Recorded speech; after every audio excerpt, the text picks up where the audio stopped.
สุขสวัสดีสาธุชนท่านผู้ฟังทุกคนทุกท่านสำหรับสาธุชนท่านผู้ฟังที่เกียรติรับฟังรายการธรรมาภิวัตน์อันเป็นรายการวิทยุเพื่อการเผยแผ่พระพุทธศาสนาส่งเสริมการศึกษาและพัฒนาสังคมรายการนี้รับผิดชอบโดยอาตมาภาพพระสาธิตธีระปัญโย ผู้อำนวยการสถาบันธรรมาภิวัตน์สถาบันเพื่อเผยแผ่พระพุทธศาสนาส่งเสริมการศึกษาและพัฒนาสังคมตั้งอยู่ณที่พักสงฆ์สถาบันธรรมาภิวัตน์บ้านศพเตินตำบลศพปาดอำเภอแม่เมาะจังหวัดลำปางรายการนี้ออกอากาศทุกวันอังคารใน2ช่วงเวลาคือตีสี่ไปจนถึงตีห้าแล้วก็ตีห้าเกิงไปจนถึง7 โมงเช้าออกอากาศผ่านทางสถานีวิทยุเพื่อการศึกษาสถานีวิทยุในเครือข่ายสถานีวิทยุคลื่นสีขาวเพื่อชาวประชาหลายคลื่นหลายสถานีหลายจังหวัดออกอากาศผ่านทาง Facebook Live ซึ่งเป็นไลฟ์สดของทั้งวัดไฟหินแล้วก็สถานีวิทยุวัดไฟหินบันทึกเทปเอาไปออกทาง YouTube ของอาตมาภาพพระสาธิตธีระปัญโยทาง Facebook ของอาตมาภาพพระสาธิตธีระปัญโยแล้วก็เพจสถาบันธรรมาภิวัตน์ซึ่ง3ช่องทางสุดท้ายทางหลังนี้ก็คือ YouTube Facebook แล้วก็เพจ Facebook ท่านผู้ฟังสามารถไปติดตามรับฟังย้อนหลังไป Copy Link ไปคัดลอกลิงก์ส่งหรือว่าแชร์เอาไปให้กับญาติธรรมทั้งหลายให้ได้ยินได้ฟังกันแถมตัวท่านผู้ฟังในช่วงอาทิตย์ที่แล้ว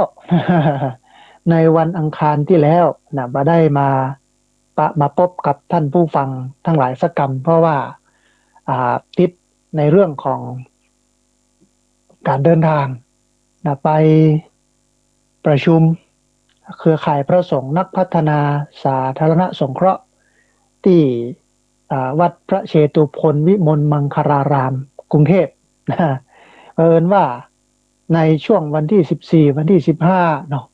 ก็กลับ15แมลงมาถึงวัดก็16ประมาณสักอ่าอยู่ตี 2ตี 3 ครั้นว่า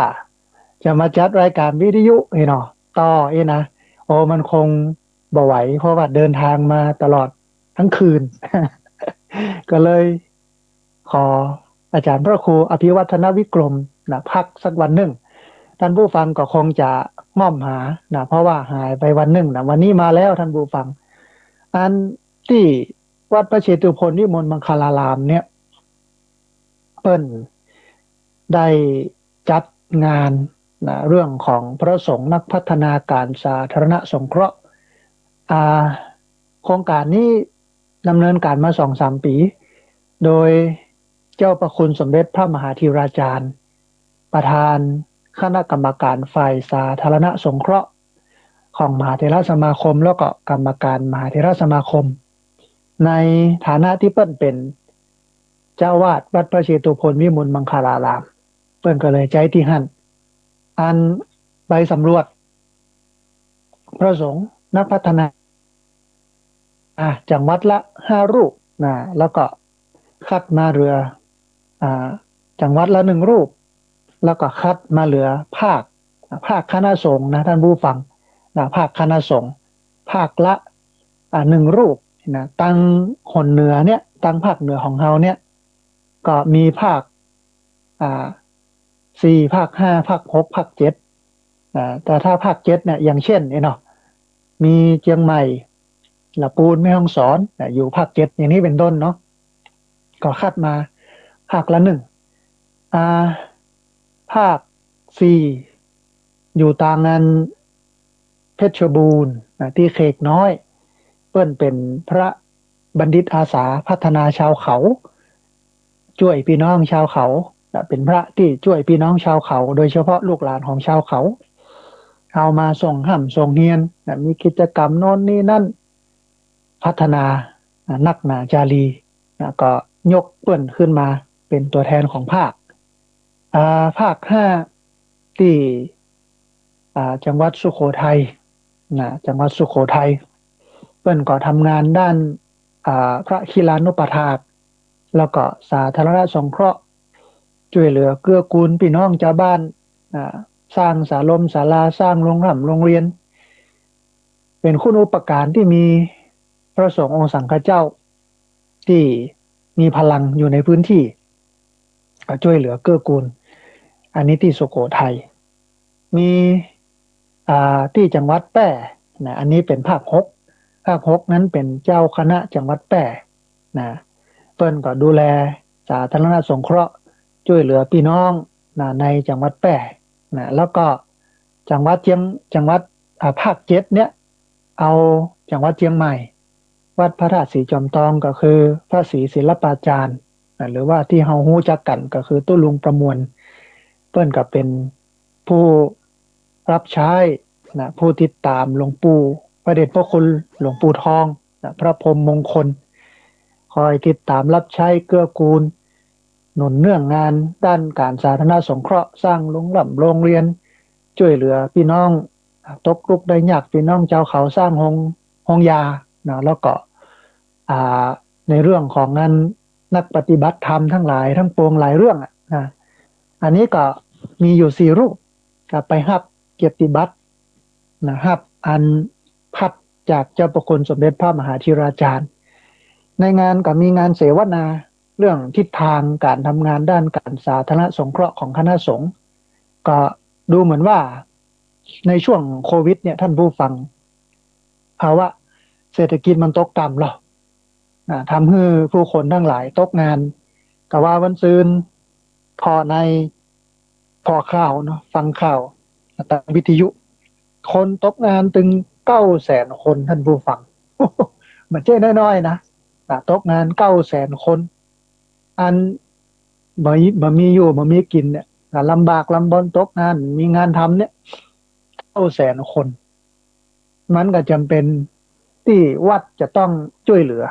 ผ่องทายเกื้อกูลบุคคลเหล่านี้ให้ได้มีอยู่มีกินพ่องตามฐานะและอัตภาพนี่ก็เป็นบทบาทของพระก็มีการเสวนาถึงทิศทางที่จะทำไปตั้งหน้าแล้วก็ถอดบทเรียนในการทำงานที่ผ่านมาว่ามันเป็นอย่างไรจะต้องได้ปรับปรุงแก้ไขอย่างพ่องให้มันดีขึ้นพี่น้องชาวบ้านได้รับประโยชน์มีคุณูปการจากพระสงฆ์ในชุมชนทุกวัดทุกวาแต่มันก็บ่ใช่ทุกวัดทุกวาท่านผู้ฟังมันก็เป็นบางที่บางแห่งที่ออกมาทำงานด้านนี้บางที่บางแห่งก็ยังบ่ขยับขับเคลื่อน กันเตื้ออาจจะเป็นเพราะกำลังของเปิ้นบางที่บางแห่งก็บ่พร้อมหลายรูปหลายท่านก็บอกว่าอันเฉพาะค่าไฟวัดนี่ยังพอจ่ายเตื้อนะพระอาจารย์เนาะแล้วจะฮื้อไปสงเคราะห์ชุมชนเนี่ยได้อย่างไรเพราะว่าวัดยังเปิ้งเก่าๆบ่ได้อันนี้ก็หันใจแต่ว่าวัดที่ก็มีพลังพลังจากไหนพลังจากชาวพุทธเขาเนี่ยโดยพระเป็นคนรวบรวมเป็นคนเรียบเรียงชาวพุทธทั้งหลายมาให้มาหอมกัน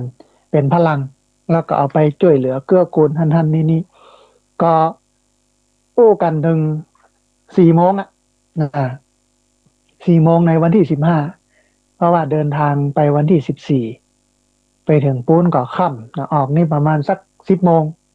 10 โมงโดยประมาณ9 โมง10 9 โมงเกิง10 โมงไปถึงปูนก็2 ทุ่มแล้วก็แม่เจ้าวันที่15ก็เข้าพิธีครับเกียรติบัตรครับโลครับไปอย่างแล้วก็เข้าร่วมเสวนาก็เลยมาได้พบกับท่านผู้ฟังทักกรรมอันน่าดีใจที่หน่วยงานบ้านเมืองท่านผู้ฟังอย่างกระทรวงมหาดไทยเนาะท่านปลัดกระทรวงมหาดไทยปลัดกระทรวงวัฒนธรรมแล้วก็ผู้อำนวยการสำนักงานพระพุทธทางกระทรวงสาธารณสุขนี่นะก็เข้ามา มีส่วนร่วมมาร่วมร่วมมาแชร์แนวคิดมาทิศทางในเรื่องของการทำงานแล้วก็พร้อมกับหนุนเสริมคือบาฮื้อพระสงฆ์โดดเดียวนะบาฮื้อพระสงฆ์โดดเดียวเปิ้นก็จะเข้ามาเป็นภาคีมาสนับสนุนงบประมาณพ่องทำให้งานด้านสาธารณสงเคราะห์ของคณะสงฆ์เนี่ยมันเดินไปได้ก็เป็นที่น่าอนุโมทนาที่มีกิจกรรมมีโครงการอย่างนี้ท่านผู้ฟังแล้วก็ในโครงการต่อไปเนี่ยก็จะคัดเลือกชาววัดชาวพื้นที่ทั่วประเทศที่เป็นพื้นที่ต้นแบบในเรื่องของการทำงานด้านการสาธารณสงเคราะห์นะฮะอันนี้ก็เล่าให้ท่านผู้ฟังทั้งหลายฟังกันแล้วก็วานี้ เพิ่งกลับลุกจากจังหวัดพะเยาเพราะว่าไปประชุมทำแผนยุทธศาสตร์การของสภาผู้บริโภคภาคเหนือในภาคเหนือทั้งหมด ก็มานั่งทำแผนกันว่าแหม5 ปีเนี่ยเขาจะแยกอย่างกันบ้องแล้วก็มีตัวชี้วัดอย่างใดให้มันได้มักได้ผลก็กันจนเอาเป็นเรื่องเป็นราวเป็นชิ้นเป็นอัน เป็นตัวชี้วัดกี่เปอร์เซ็นต์อย่างนั้นอย่างนี้นะค่อนข้างที่จะชัดเจนก็ไปร่วมประชุมร่วมร่วมอันนี้ก็เป็นงานหนึ่งท่านผู้ฟังที่เอามาฝากกับท่านผู้ฟังแล้วก็ที่หายไปอันหายไปที่ไหนตั้งใดแบบมาพบกันนี่นะก็แจ้งเงือทราบเนาะแต่ว่าวันนี้มาปะกันแล้วในรายการธรรมพิวัตรอันเป็นรายการวิทยุเพื่อการเผยแผ่พระพุทธศาสนาส่งเสริมการศึกษาและพัฒนาสังคมเนาะได้มามากันก็ในช่วงนี้จะว่าเข้าสู่ฤดูหนาวก็บาใจเตื้อนะ อากาศยังร้อนๆอยู่อากาศเริ่มหนาวละอุณหภูมิเริ่มลดลงแต่ที่ลำปางตอนนี้เนี่ยยังตะวันนี่ก็เป็นว่าครึ้มๆนะครึ้มฟ้าครึ้มฝนก็ยังอยู่ในช่วงพายุอยู่แต่ทางใต้เนี่ยเปิ้นก็เข้าสู่ฤดูเป็นห้องว่าเป็นฤดูน้ำหลากเป็นฤดูฝนแต่ถ้าภาคเหนือหนาวเนี่ยภาคใต้เนี่ยมันจะมีน้ำท่วมนะพี่น้องภาคใต้ก็ให้กำลังใจพี่น้องภาคใต้นะเพราะว่าอาจจะฟังอยู่ อาจจะมีคนเหนือไปอยู่ใต้หรอกเนาะฟังทาง YouTube อีกฟังทาง Facebook ไลฟ์กายเนาะอย่างไลฟ์ของทางวัดไฟหินเนี่ยเนาะก็คงจะได้ยินได้ฟังกันให้กำลังอกกำลังใจกันนะมาอู้ถึงสถานการณ์การแพร่ระบาดของโรคโควิดท่านผู้ฟังวันนี้เวลานี้เนาะก็หลายที่หลายแห่งก็ยังครุกรุ่นอยู่หรือว่าระบาดรุนแรงหลายที่หลายแห่งก็ลดลงแต่จากสถิติโดยภาพรวมของประเทศเนาะแต่ว่าเนาะที่จริงวันนี้ก็มีข้อมูลออกมาละแต่ว่าเดี๋ยวประมาณสาย9 ทันข่าวเบิ้ลจะประกาศออกมาทางวิทยุแต่ว่าโดยแต่ว่าเนี่ยทั่วประเทศเนี่ยติดเชื้ออยู่ประมาณสัก 6,000 คนตายจากโรคนี้ตายจากโรคตายเพราะโรคนี่ก็แล้วกันตายเพราะโรคโควิด -19 เนี่ยประมาณ40ปลายเฮาหันสถิติเนาะจากเมื่อตะก่อนเนี่ยเป็นหมื่นนะเจ็บเป็นเย็นไข้เป็นหมื่นหรือว่าเฉียดหมื่นหรือว่าหมื่นปลายอยู่ในลักนี้นะฮะแต่ว่าวันนี้ลดลงเรื่อยจนกระทั่งที่ว่าเหลืออยู่ 6,000 กว่าคนแล้วก็คนตายเนี่ยแต่ก่อนอยู่ในหลักร้อย200หลักร้อย200ร้อยกว่าลดมาเหลือ70 90 80ตอนนี้เหลืออยู่50 40ก็ถือว่าสถานการณ์ดีขึ้นเยอะดีขึ้นเยอะอาจจะเป็นเพราะว่าคนตื่นตัวฉีดวัคซีนห้องแล้วก็การป้องกันเรื่องของการสวมหน้ากากอนามัยล้างมือด้วยเจลแอลกอฮอล์เนี่ยมันมากขึ้นผู้คนก็เลยก็น้องว่ามีสถิติการเจ็บเป็นเย็นไข้แล้วก็การตายจากโรคนี้เนี่ยลดลงนะฮะกันถึงเรื่องลอยกระทงนะลอยกระทงปีนี้บ่ค่อยคึกครื้น แต่ก็พอมีฮือหัน นะพ่องแต่บางที่บางแห่งอย่างกรุงเทพเนี่ยมหาวิทยาลัยเกษตรบางเขนเนาะเปิ้นให้จัดลอยกระทงนี่เนาะอุ้ยคนนักคนหลายนะแต่บางที่ก็มีน้อยก็ปรับไปตามสภาพท่านผู้ฟังที่จริงเคยอู้เรื่องของการลอยกระทงนะถ้าว่าวันนั้นในครั้งที่แล้วเนี่ยมาตันก็ได้อู้ถึงเรื่องลอยกระทงละนะแต่วันนี้มันเลยไปแล้วก็เลยวันมาได้อู้ได้เอ่ยกันนะอ่าอันนี้เป็นสถานการณ์ทั่วไปแล้วก็เป็นเรื่องราวที่มาอู้ให้ท่านผู้ฟังหลายได้ฟังว่าครั้งที่แล้วไปที่ไหนมาได้จัดรายการให้ท่านผู้ฟังทั้งหลายได้ยินได้ฟังสักคำหายแซบหายซอยไปไหนเนาะแต่ตอนนี้มาแล้วก็อันมีญาติโยมเปิ้นได้ร่วมทำบุญมาท่านผู้ฟังผ่านทางอาจารย์พระครูอภิวัฒนวิกรมเปิ้นก็ฝากบุญฝากกุศลมาร่วมบุญร่วมกุศลกันอันโยมแม่จันสุดาคันติทรางกูลคุณโยมขวัญใจพงพิพัฒน์คุณโยมพิมพินัทสิริพิพัฒน์คุณโยมพันนีจารุพัฒนทิริกุลก็ร่วมทำบุญหาบตางานอาจารย์พระครูอภิวัฒนวิกรมมาก็อาตมาภาพได้รับแล้วต้องอนุโมทนากับคุณโยมแม่ที่ได้ร่วมบุญกันนะฮะเอาละถ้าผู้ฟังอารัมพบท อารัมพบทนี่เนาะท่านผู้ฟังทั้งหลายได้ฟังเป็นเบื้องต้นละตอนนี้มาเข้าสู่เนื้อหาสาระที่จะอู้กันที่จะอู้ให้ท่านผู้ฟังทั้งหลายได้ฟังกันก็เป็นเรื่องราวที่ติดค้างท่านผู้ฟังไว้ถึงเรื่องของกรรม12เพราะว่ามีญาติโยมถามมาว่าตายแล้วเกิดกากรรมเบนเขาเป็นยังไงก็ได้อู้ได้เอ่ยกันไปหลายเรื่องหลายราวก็ติดค้างกับท่านผู้ฟังไว้หลายติดละว่าจะเอาเรื่องของกรรม12เนี่ยมาอู้มาเอ่ยให้ท่านผู้ฟังทั้งหลายได้ฟังกันแต่วันนี้ได้โอกาสได้เวลาในช่วงแรกของรายการเนาะก็จะเอาเรื่องของกรรม12ถ้ามันตันจบในช่วงแรกก็จบไปในช่วงที่สองก็ได้มาอู้มาเอ่ยกันแหมเรื่องหนึ่งนะฮะท่านผู้ฟังเรื่องของกรรม12เนี่ยมันมีอันหนึ่งก็คือเรื่องของประโยชน์ที่เราจะได้รับจากการฟังการชมในเรื่องดังต่อไปนี้นะฮะคือเรื่องกรรมเนาะเราเรียนรู้เราทำความเข้าใจเรื่องกรรมเราก็จะได้รับประโยชน์จากการเรียนรู้จากการทำความเข้าใจเรื่องนี้อยู่ประมาณสัก6 อย่าง 6 ประการท่านผู้ฟังอย่างแรกเมื่อเราเรียนรู้เรื่องกรรมเนี่ยเราจะเข้าใจชีวิตของตัวเก่าแล้วก็เข้าใจชีวิตของคนอื่นนักขึ้นเข้าใจชีวิตของตัวเก่าแล้วก็เข้าใจชีวิตของคนอื่นนักขึ้นซึ่งมันก็ตั้งอยู่บนฐานของเหตุของผลทำเหตุดีก็ได้ผลดีทำเหตุบ่ดีก็ได้ผลบ่ดีเนี่ยอย่างใดก็ได้อย่างนั้นตึงเปิ้นตึงตัว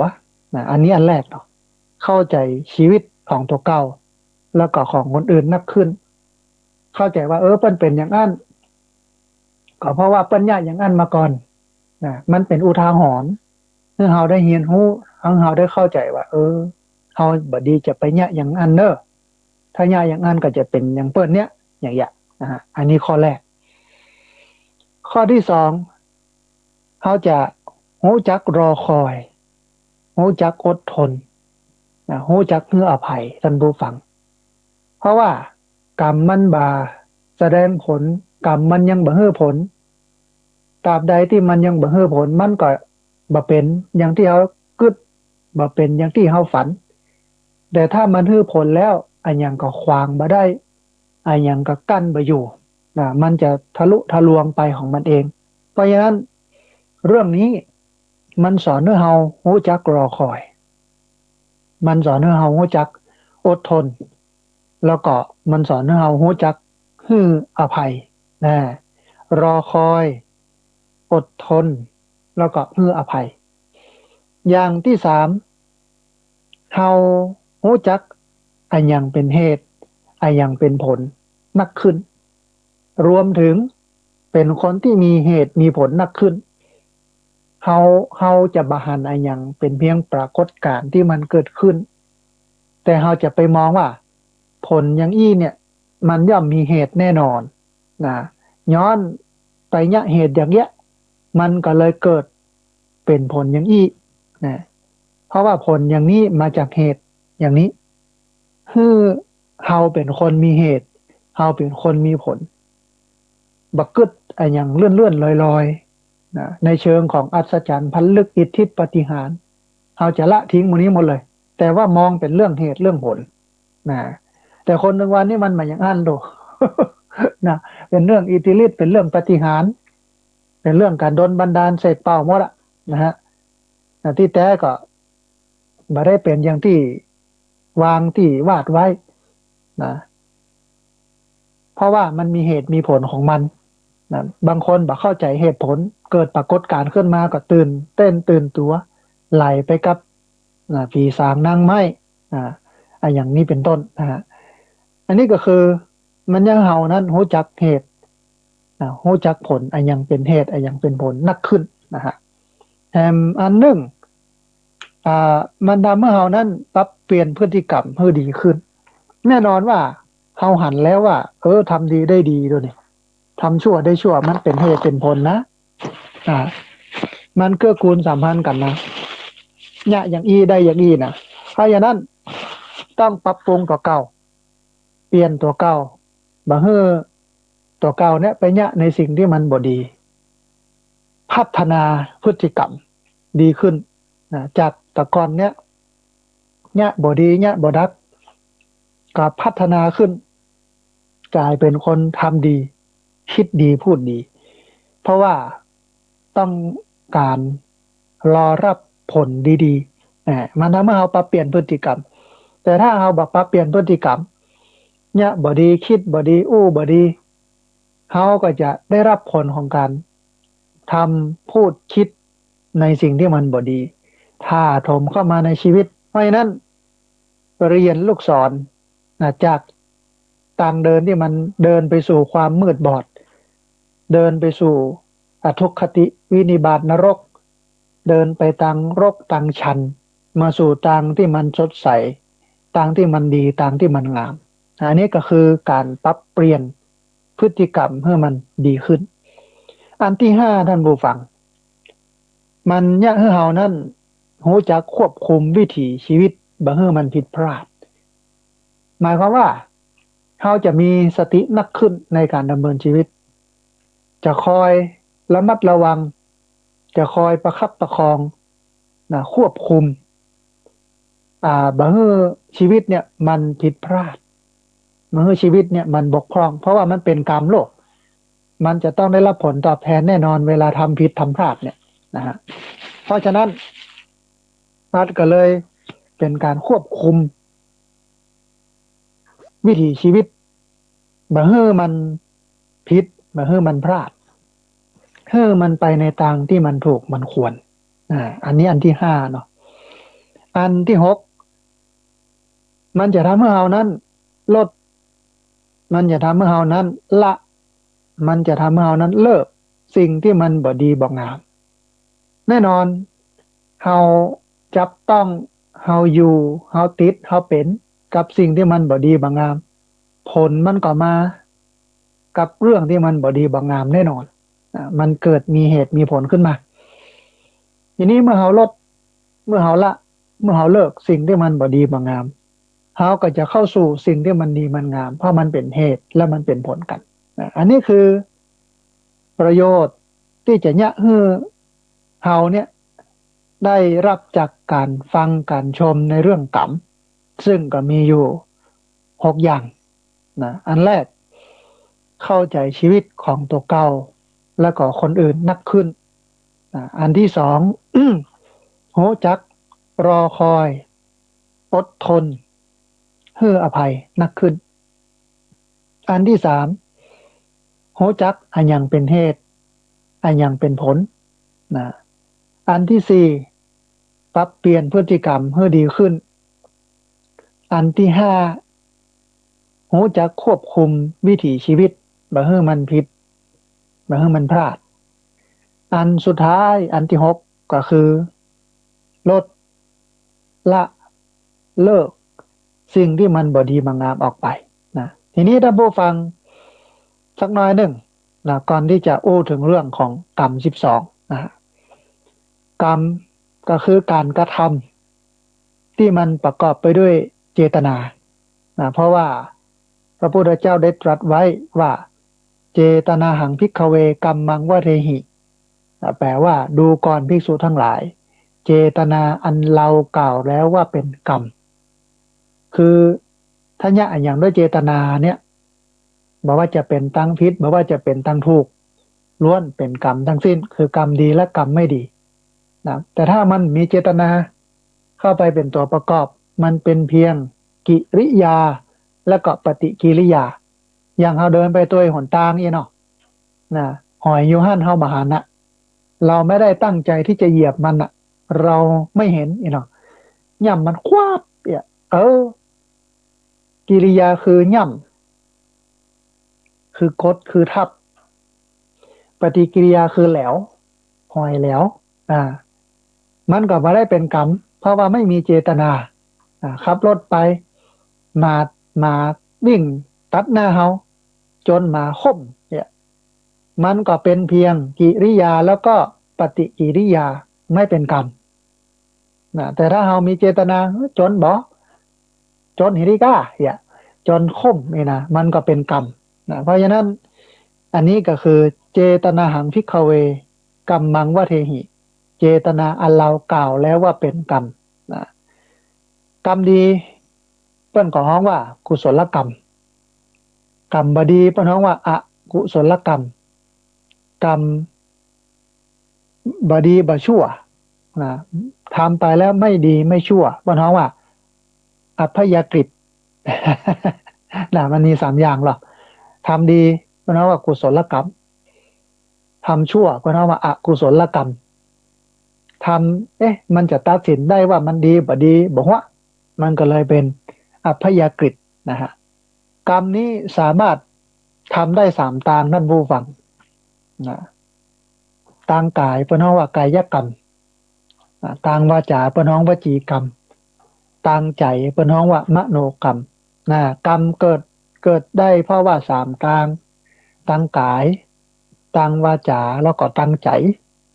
ทางกายนี่เปิ้นฮ้องว่ากายกรรมวาจาเปิ้นฮ้องวจีกรรมทางใจเนี่ยเปิ้นฮ้องว่ามโนกรรมอย่างที่เราได้ฟังปุจานเปิ้นสุมาคตานนะกะกายะกัมมังวจีกัมมังมโนกัมมังสัญจิจจะอสัญจิจจะอติตะโตสังอนาคตะโตสังปัจจุปนะโตสังสัพพังโตสังฆามันโตโนเนี่ยเปิ้นถึงว่าตึงกายก็ดีตึงวาจาก็ดีตึงใจก็ดีที่ได้ล่วงล้ำกำเกินต่อพระรัตนตรัยต่ออย่างนี้นะขอสุมาสุมอกเนี่ยนะ อันเนี้ยคือกรรมเนี่ยมันเกิดได้3ทางทางกายทางวาจาแล้วก็ทางใจทางกายเปิ้นฮ้องว่ากายกรรมทางวาจาเปิ้นฮ้องว่าวจีกรรมแล้วก็ทางใจเปิ้นฮ้องว่ามโนกรรมทีนี้ท่านผู้ฟังกรรมเนี่ยมันแบ่งออกเป็น3หมวดมี12ประเด็นเปิ้นฮ้องว่ากรรม12กรรม12อันกรรมหมวดที่1มันบ่งบอกถึงการเวลาที่กรรมจะให้ผลมี4ประเภท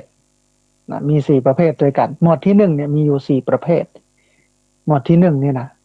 บ่งบอกถึงการเวลาที่กรรมจะให้ผลมีถึง4ประเภทด้วยกันอันแรกสิ่งใดที่เราได้ทำไว้เช่นเรียนหนังสือทำงาน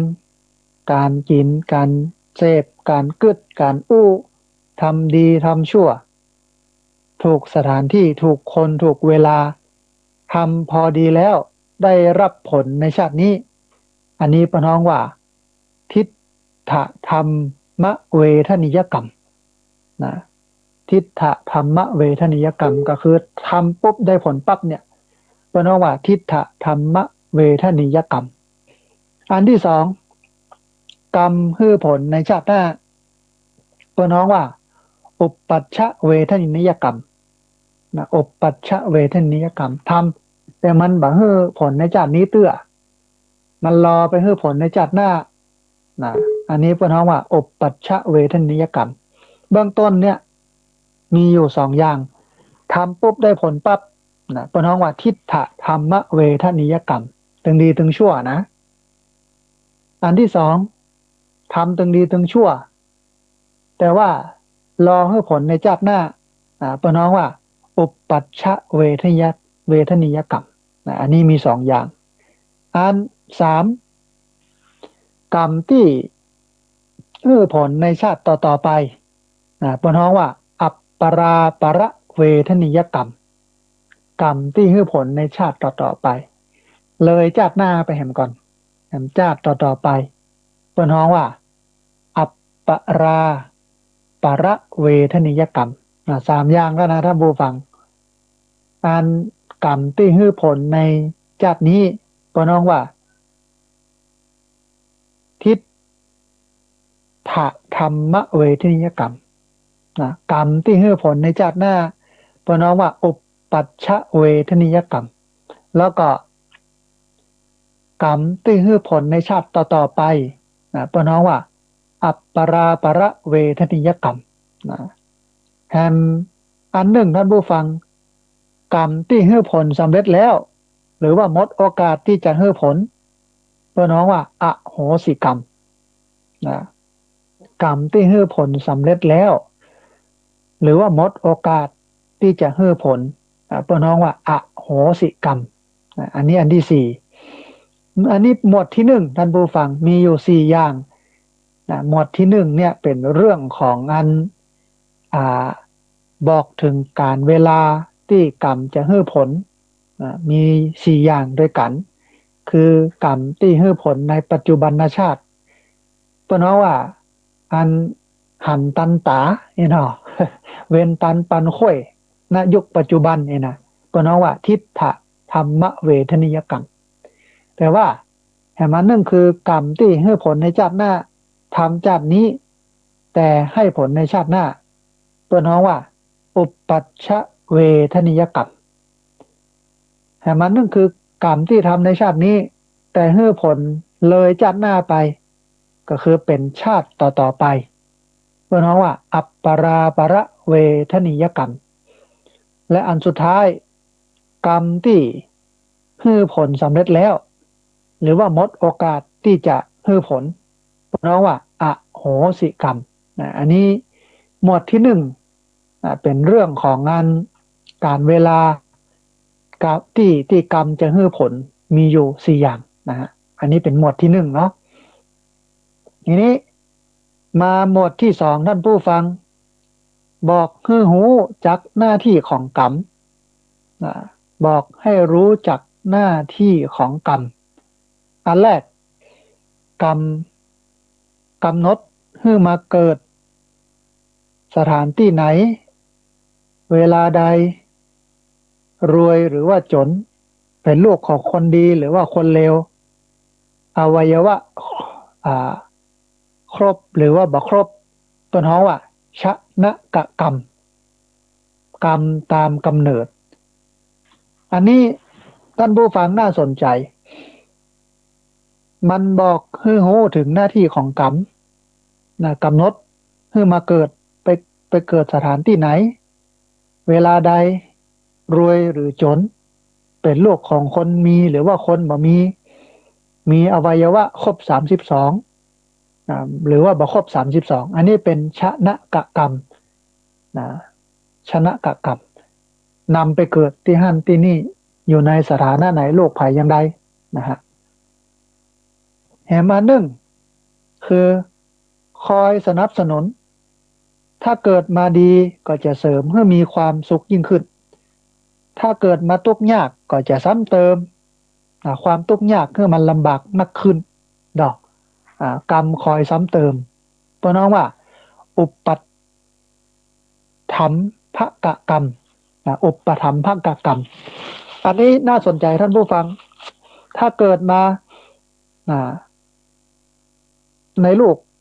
เป็นตระกูลของคนมั่งคั่งก็จะเสริมให้มันมั่งคั่งนักขึ้นแต่ถ้าไปเกิดในตระกูลตุกตระกูลยากก็จะเพิ่มเติมมันจะเพิ่มเติมกดทับ ไปกดไปทับให้มันตุกมันยากนักขึ้นนะอันนี้เป็นน้องว่าอุปถัมภกกรรมนะกรรมที่คอยสนับสนุนถ้าเกิดมาดีก็จะเสริมให้มีความสุขยิ่งขึ้น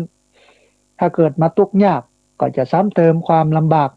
ให้มันนักขึ้นอันหลายๆคนที่ปะอย่างเงี้ยหลายคนก็บอกว่ามันเป็นเคราะห์ซ้ำกรรมซัดอะไรอย่างที่เราจะต้องมาปะมาตุมาเจอสิ่งเหล่านี้แต่กรรมซ้อนกรรมกรรมซ้อนสองว่าพ้นเวรพ้นกรรมนี่นะอันนี้ก็เป็นเพราะว่าอุปัฏฐัมภกกรรมกรรมที่มันมาคอยสนับสนุนเรื่องมันเป็นอย่างนี้นะฮะอันที่สามเบียดเบียนกรรมเดิมถ้าเกิดมาดีก็คอยบั่นทอนเพื่อดีน้อยลงถ้าเกิดมาลำบากกำลังลำบากก็จะค่อยจะเข้ามาเสริมให้มันหายใจคล่องขึ้นให้มันดีขึ้นเพราะนั้นว่าอุปปีระกะกรรมกรรมที่มาคอยเบียดเบียนกรรมเดิมคืออยู่ดีมีสุข ก็จะเบียดเบียนให้มันทุกข์ยากลำบากบั่นทอนให้มันลำบากนะแต่ถ้าตกละกรรมลำบากก็จะคอยเข้าไปช่วยให้มันดีขึ้นให้มันคล่องขึ้น ให้มันสบายขึ้นอันนี้เป็นอุปปีระกะกรรมกรรมที่มันคอยเบียดเบียนกรรมเดิมนะแล้วก็อันสุดท้ายนะกรรมตัดรอนเพราะว่ากรรมตัดรอนอันนี้ร้ายแรงกว่ากรรมที่สามก็คือสามารถพลิกชีวิตจากหน้ามือเป็นหลังมือได้ถึงขึ้นทำให้เศรษฐีเนี่ยเป็นยาจกแล้วก็ทำยาจกให้เป็นเศรษฐีถ้ามั่งคั่งร่ำรวยมีเงินมีทองอยู่ดีมีสุขเมื่อถึงกรรมตัดรอนก็คืออุปปาฆาตกรรมมาถึงมาตกมาต้องก็จะตกลงว่าจากความเป็นเศรษฐีมั่งคั่งมั่นคงร่ำรวยมีเงินมีทองตกมาจนลำบากทีนี้ตกจนอยู่ยากลำบากอุปปฆาตกรรมคือกรรมตัดรอนมาตกต้องถึงก็จะขึ้นไปจากหน้ามือเป็นหลังมือจากคนตกได้ยากจากคนลำบากตากตรำหาเจ้ากินค่ำหาเจ้าบ่ได้กินเจ้าหาเจ้ากินแรงนี่นะได้ทะลุกลายเป็นเศรษฐีมีเงินมีทองถูกหวยรวยทรัพย์ไปอันนี้ก็คือ4อันท่านผู้ฟังในหมวดของที่สองกรรมที่มันบอกให้รู้จักหน้าที่ของกรรมก็มีอยู่4อย่าง4ประการอันแรกกำหนดให้มาเกิดว่าจะเป็นสถานที่ไหนเวลาใดรวยหรือว่าจนเป็นโลกของคนดีคนเลวคนมีคนบ่มีอวัยวะ32ครบหรือว่าบ่ครบ32อันนี้ก็คือชนะกกรรมชนะกกรรมเป็นกรรมนำกำเนิดอันที่สองเป็นกรรมที่คอยสนับสนุนถ้าเกิดมาดีก็จะเสริมเมื่อมันสุขมันสบายยิ่งขึ้นไปแถมถ้าเกิดมาตุกข์ยากลำบากก็จะซ้ำเติมเคราะห์ซ้ำกรรมซับตกทุกข์ได้ยากเข้าไปแถมอันนี้ปะน้องว่าอุปัฏฐัมภกกรรมอันที่สามกรรมที่มันคอยเบียดเบียนกรรมเดิมถ้าเกิดมาดีก็คอยบั่นทอนให้มันดีน้อยลง ถ้าเกิดมาตกระกรรมลำบากก็จะคอยเข้ามาช่วยให้มันคล่องขึ้นให้มันดีขึ้นอันนี้พน้องว่าอบปะปีระกะกรรมนะอันที่สามนะแล้วก็อันที่สี่นี้กรรมตัดรอนอันนี้มันร้ายแรงกว่ากรรมที่สามที่ว่ามาตะกี้ก็คือสามารถพลิกฟ้าคว่ำแผ่นดิน พลิกฟ้าคว่ำแผ่นดินพลิกจากหน้ามือเป็นหลังมือจากคนที่รวยเป็นเศรษฐีมหาเศรษฐีตกตุ๊บเลยนะตกยากลำบากหลายคนตกได้ยากลำบากกรรมตัดรอนมาถึงปั๊บก็ร่ำรวยนะมั่งคั่งมั่นคงขึ้นไปอันนี้เป็นอุปปาฆาตกรรมนะฮะการหมวดที่สามท่านผู้ฟังบอกถึงระดับบอกถึงระดับน้ำหนักความรุนแรงของการกระทำจะทำก่อนทำหลังบ่สำคัญถ้ากรรมใดนักมากก็จะให้ผลก่อนเช่นเล็กไม้กระดาษสำลีถ้าเฮาขว้างจากที่สูงเฮาจ้งจากที่สูงลงสู่พื้นดินก็จะถึงพื้นดินในเวลาต่างกันอันที่มันนักมันก็จะถึงก่อนอันที่มันเบามันก็จะถึงที่หลังนะเล็กกาไม้กาเนี่ยมันจะถึงก่อนเพราะว่ามันนักกระดาษสำลีมันก็ถึงที่หลังนะอันนี้หมวดที่สามนี้เปิ้นบ่งบอกถึงระดับน้ำหนักความรุนแรงของการกระทำนะจะทำก่อนทำหลังบ่สำคัญถ้ากรรมใดนักก็จะให้ผลก่อนถ้ากรรมใดเบาก็จะให้ผลทีหลังนะฮะอันแรกท่านผู้ฟังในหมวดนี้หมวดสามเนี่ยอันแรกก็คือกรรมหนักถ้าเป็นฝ่ายดีก็จะเป็นกรรมที่ทำด้วยความบริสุทธิ์สะอาดของจิตอย่างสูงเช่นการทำสมาธินะแต่ทีนี้ตรงกันข้ามถ้าเป็นกรรมชั่วก็จะทำด้วยจิตสกปรกที่สุดเช่นฆ่าพ่อฆ่าแม่ฆ่าพระอรหันต์ทำร้ายพระพุทธเจ้าทำสงฆ์ให้แตกแยกนะอันนี้ก็คืออนันตริยกรรมนะซึ่งเป็นกรรมนักเป็นกรรมที่นักต้องให้ผลก่อนนะเป็นฮ้องว่าครุกรรมครุกรรมเป็นกรรมนักที่ต้องให้ผลก่อนเป็นฮ้องว่าครุกรรมอันนี้อันแรกเนาะอันที่สองเป็นกรรมที่ทำบ่อยๆกรรมเบาๆแต่ทำไว้นักเหมือนกับดินพอกหางหมูถ้าบ่ได้ทำกรรมนักไว้กรรมอันนี้ก็จะให้ผลเพราะนั้นว่าพระหุละกรรมพระหุละกรรมเป็นกรรมที่ทำบ่อย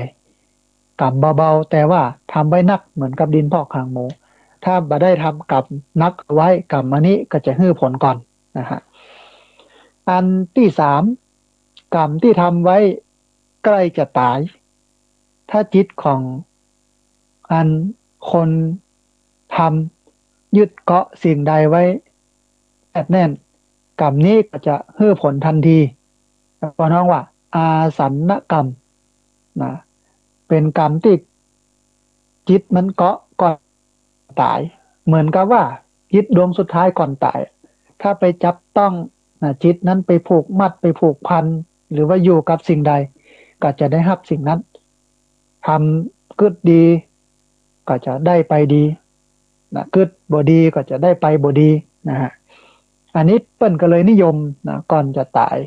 พังงาบอยู่ที่บ้านเนี่ยนะก็เลยนิมนต์พระไปเทศน์แต่อย่างที่บอกว่าถ้าสั่งสมกรรมดีมานัก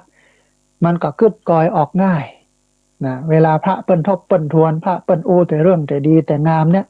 ลูกหลานตามเต้าก็ตามคนใกล้ชิดก็ตามจวนอู้จวนเอ่ยว่าแม่ไปกินไปตานวัดนั้นวัดนี้นะไปร่วมบุญกับวัดนั้นวัดนี้นะกึดออกมันเพราะว่ามันเคยทำมันเคยเนี่ยเป็นประจำเนี่ยมันก็กึดแบบเนี้ยเมื่อกึดถึงสิ่งเหล่านี้ปุ๊บเมื่อตายไปปุ๊บจิตไปผูกไปพันกับสิ่งเหล่านี้กลับไปเกิดในที่ที่ดีนะแต่ถ้าบักเคยเนี่ยเคยทำเลยบักเข้าวัดเข้าว่าบักกินบักตานบักเอาบุญเอากุศลเหมือนกับคนบัดเดียวเนี้ย เหมือนกับคนปัจจุบันเนี่ยนะ บ่ค่อยสนใจเรื่องกินเรื่องการเรื่องบาปเรื่องบุญอย่างสักอย่างอะบ่เข้าวัดเข้าวาอย่างนี้เนาะมันก็คิดบ่ออกมันจะมาทบมาทวนมันจะมาอู้ถึงเรื่องความหลังก็บ่ฮู้จะอู้ถึงเรื่องไอ้อย่างที่ไปกินไปตานเพราะมันบ่เคยเนี่ยเคยทำเกิดบ่ออกนะกลับไปสัมผัสไปจับต้องในสิ่งที่เป็นอกุศลบาปกรรมทั้งหลายทั้งปวงที่เคยทำมาโลกก็ไปตกคติวินิบาตนรกนะอันนี้เพราะว่าอาสันนกรรมนะฮะอันที่สี่นะกรรมสักแต่ว่าทำตามเปิ้ลมีเจตนาเบานะอ่าเวลาหับศีลในพิธีต่างๆหับไปคุยไปหับไปอู้ไปเวลาเฮือตานก็เฮือแบบเสียบ่ได้ให้มันผ่านไปเนี่ยนะจำใจเฮืออันนี้เป็นเพราะว่ากะตัดตากรรมนะกะตัดตากรรมนะฮะเพราะว่ากะตัดตากรรมอันคนพาลทำชั่วอยู่ไม่รู้สึกแต่กับคิดลึกว่าฉลาดสามารถล้นขั้นความชั่วทั่วพยองสนองตนจะรอนเหมือนไฟไม่ลุกลามนะผลที่เกิดแต่กรรมใครทำไว้ท่านว่าไม่ยุบสลายหายไปไหนผลคงผลดลให้เห็นเร้นไม่ไกลดีชั่วไซร้คงพบผลด้วยตนเองทำกรรมใดแล้วจิตใจไม่เดือดร้อนจะนั่งนอนชื่นใจได้สุขสันต์อวยผลให้ใจเย็นเป็นนิรันดร์จงรู้ทันว่านั่นกรรมทำไว้ดีโตเทยะวังคีสะนะนายแพทย์อาจินหูตั้งครูบังไขความเชื่อของชาวพุทธสี่โคสกะหลวงจรัญอภิชาติศัตรูเทวทัตพระโมคคัลลานะเปรตนายสุรินทร์ที่กินวัดอันนี้ด้านผู้ฟังก็คือเป็นเรื่องของกรรมนะซึ่งก็มีอยู่12มีอยู่4หมวดนะมีอยู่3หมวดนะ4 3 12หมวดละ3หมวดละ4มีอยู่3ส่วนนะได้อู้ได้เอ่ยไปนะฮะอันท่านผู้ฟังสิ่งที่เราควรเชื่อมีอยู่4อย่างซึ่งเป็นสิ่งที่ชาวพุทธควรจะเชื่ออันแรกเชื่อการตรัสรู้ของพระพุทธเจ้าว่าพระพุทธเจ้าเนี่ยเปิ้นตรัสรู้จริงเปิ้นตรัสรู้ดีเปิ้นได้รู้อริยสัจสี่เปิ้นได้ถึงซึ่งความดับทุกข์เพราะว่าเปิ้นได้ปล่อยวางจิตเป็นกลางบาลัยไปกับความดีความชั่วเชื่อว่าเปิ้นได้เข้าถึงจริงแล้วก็วิธีการที่เปิ้นได้บอกได้ทำได้ให้เราทำเนี่ยเป็นวิธีการที่ดีจริงอันนี้เป็นเพราะว่าเชื่อเรื่องการตรัสรู้ของพระพุทธเจ้านะฮะอันที่สามคือเชื่อเรื่องกรรมมีจริงทำดีได้ดีทำชั่วได้ชั่วตามที่ว่ามาตะกี้อันที่สามเชื่อเรื่องผลของกรรมทำกรรมอันใดไว้ย่อมได้รับผลแห่งกรรมนั้นแล้วก็สุดท้ายเชื่อว่าเฮาทำกรรมใดก็ย่อมได้รับกรรมนั้นนะฮะทบทวนแห่งกรรมหนึ่งท่านผู้ฟังตอนนี้มาถึงช่วงท้ายรายการนะก็กรรมเนี่ยแบ่งออกเป็น3หมวดนะมี12ประเด็นหมวดละ4ข้อ4 3 12เนี่ยเนาะเป็นห้องว่ากรรม12หมวดที่1เนี่ยมันบอกถึงการเวลาที่กรรมจะให้ผลว่ามีถึง4ประการบอกถึงเวลาที่กรรมจะให้ผลมีอยู่4ประการอันแรกทำสิ่งใดก็ได้สิ่งนั้นทำสิ่งใดก็ได้สิ่งนั้นก็ทำณปัจจุบันก็ได้ณปัจจุบันเพราะน้องว่าทิฏฐธรรมเวทนิยกรรมกันกรรมตันตาหันเนี่ยวันนี้ก็ได้วันนี้เนี่ยบ่เดียวก็ได้บ่เดียวเนาะอันที่สองกรรมให้ผลในชาติหน้าเพราะน้องว่าอุปปัชชะเวทนิยกรรมทำชาตินี้ แต่ได้รับผลชาติหน้านะฮะอันที่สามกรรมเพื่อผลในชาติต่อๆไปก็น้องว่าอัปปาราประเวทนิยกรรมมาเพื่อผลในชาตินี้มาเพื่อผลในชาติหน้าแต่เพื่อผลในชาติต่อๆไปอันนี้เป็นน้องว่าอัปปาราประเวทนิยกรรมนะฮะอันที่สี่กรรมเพื่อผลสำเร็จแล้วหรือว่าหมดโอกาสที่จะเพื่อผลเป็นน้องว่าอโหสิกรรมบมีผลในยังนะเพราะว่ามันให้ผลสำเร็จแล้วแล้วก็มันหมดโอกาสที่มันจะให้ผลเป็นห้องว่าอโหสิกรรมนะฮะอันนี้คือหมวดที่หนึ่งเป็นอ่ากรรมเป็นกรรมที่บอกถึงการเวลาที่จะที่กรรมจะให้ผลนะเป็นกรรมที่ถึงการเวลาที่กรรมจะให้ผลเป็นหมวดที่หนึ่งนะฮะอันหมวดที่สองหมวดที่สองนี้ผู้เอ่ยกันถึงเรื่องบอกฮือหูจักหน้าที่ของกรรมเช่นกรรมนดฮือมากำเนิดเพราะว่ากรรมนำกำเนิดเกิดมาเป็นสถานเกิดอยู่ในสถานที่ใดเวลาใดรวยจนมีอวัยวะครบ32บ่ครบ32อันนี้เป็นน้องว่าชนะกับกรรมนะแห่มันหนึ่งคือคอยสนับสนุนให้มันดีขึ้นนะที่มันบ่ดีก็ให้ดีขึ้นที่ดีขึ้นแล้วก็ให้ดีขึ้นแหมเพราะน้องว่าอบปะถมภกกรรมอันที่สามนี่คือกรรมเบียดเบียนกรรมเดิมนะถ้าเกิดมาดีก็จะคอยบั่นทอนให้มันด้อยลงถ้าเกิดมาลำบากก็จะคอยช่วยให้หายใจคล่องขึ้นดีขึ้นอันนี้เพราะน้องว่าอบปะปิระกกรรมนะฮะอันที่สี่คือกรรมตัดรอนกรรมตัดรอนนี่แหงกว่าตะกี้นะก็คือจากเพราะน้องว่าพลิกจากหน้ามือเป็นหลังมือจากเศรษฐีเป็นยาจกจากยาจกเป็นเศรษฐีเพราะน้องว่าอุปปคาตกรรมนะหมวดที่สาม บอกถึงระดับน้ำหนักความรุนแรงของการกระทำจะทำก่อนทำหลังบ่สำคัญถ้ากรรมใดนักก็จะให้ผลก่อนนะกรรมใดน้อยก็จะให้ผลทีหลังกรรมนักถ้าเป็นฝ่ายดีก็จะเป็นกรรมที่ทำด้วยความบริสุทธิ์สะอาดของจิตบริสุทธิ์แต่ถ้ากรรมบดีก็จะยะด้วยจิตนะที่มันอาฆาตรุนแรงเพราะว่าคารุกรรมอันนี้เป็นกรรมนักอันที่สองเป็นกรรมที่ทำบ่อยๆกรรมเบาๆแต่ทำไว้นักเหมือนกับดินพอกหางหมูเพราะว่าพระหุลกรรมนะอันที่สามกรรมที่ทำไว้ใกล้ตายถ้ามันยึดโยงจิตใจมันยึดเหนี่ยวกับสิ่งนั้นก็จะได้รับสิ่งนั้นเพราะว่าอาสันกรรมแห่งอันหนึ่งคือกรรมสักแต่ว่าทำตามเขามีเจตนาเบาเวลาเปิ้นเนี่ยอันใดกับเนี่ยอันนั้นทำตามนี่เนาะแต่บ่นักบ่นะนี่เป็นว่ากตัตตากรรมนะฮะก็ท่านผู้ฟังเบื้องต้นของรายการธรรมาภิวัตน์อันเป็นรายการวิทยุเพื่อการเผยแผ่พระพุทธศาสนาส่งเสริมการศึกษาและพัฒนาสังคมซึ่งรายการนี้รับผิดชอบโดยอาตมาภาพพระสาธิตธีระปัญโยผู้อำนวยการสถาบันธรรมาภิวัตน์สถาบันเพื่อเผยแผ่พระพุทธศาสนาส่งเสริมการศึกษาและพัฒนาสังคมออกอากาศผ่านทางสถานีวิทยุในเครือข่ายสถานีวิทยุคลื่นสีขาวเพื่อชาวประชาหลายคลื่นหลายสถานีหลายจังหวัด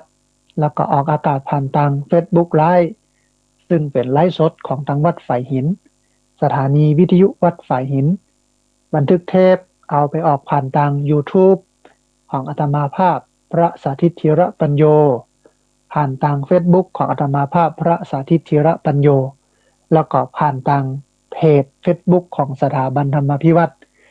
ซึ่ง3ช่องทางสุดท้ายต่างหลังนี้ก็คือ YouTube